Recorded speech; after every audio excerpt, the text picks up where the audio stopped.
नमस्कार, प्रणाम दोस्तों। मैं पूजा मिश्रा स्वागत करती हूँ यूट्यूब चैनल पे आप लोगों का। तो दोस्तों, मेरे परिवार की तरफ से, पूजा मिश्रा की तरफ से आप सभी लोगों को हैप्पी होली। होली मुबारक हो। खुश रहिए, स्वस्थ रहिए और धमाकेदार होली मनाइए, करंजी खाइए। तो मैं आज आपको इस होली के अवसर पे सुनाने जा रही हूँ। बहुत ही प्यारा होली गीत है। अच्छा लगेगा, लाइक सब्सक्राइब करिएगा, कमेंट में बताइएगा कैसा है। आपका प्यारा आशीर्वाद ऐसे ही देते रहिएगा और आप लोगों से नम्र निवेदन है, मेरे चैनल को आगे बढ़ाइए।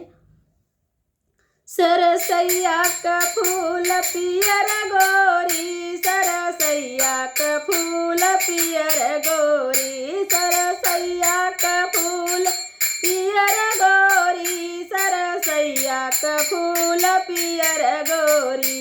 आवन ननदा चली बजरिया, आवन ननदा चली बजरिया, टिकवाले बई दुई जोड़ी, सरसैया का फूल पियर गोरी। टिकवाले बई दुई जोड़ी, सरसैया का फूल पियर गोरी। आवन ननदा चली बजरिया, आवन ननदा चली बजरिया, झुमका ले बई दुई जोड़ी, सरसैया का फूल पियर गोरी। झुमका ले बई दुई जोड़ी, सरसैया का फूल पियर गोरी, सरसैया का फूल पियर गोरी, सरसैया का फूल पियर गोरी। आवन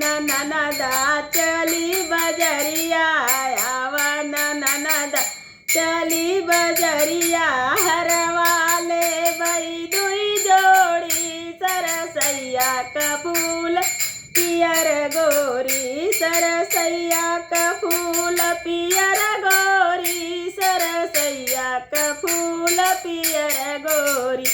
आवन ननदा चली बजरिया, आवन ननदा चली बजरिया, चुनरी ले बई दुई जोड़ी, सरसैया का फूल पियर गोरी, चुनरी ले बई दुई जोड़ी, सरसैया का फूल पियर गोरी, सरसैया का फूल पियर गोरी, सरसैया का फूल पियर गोरी। आवन ननदा चली बजरिया, आवन ननदा चली बजरिया, बिछुआ ले बई दुई जोड़ी, सरसैया का फूल पियर गोरी, सरसैया का फूल पियर गोरी, सरसैया का फूल पियर गोरी।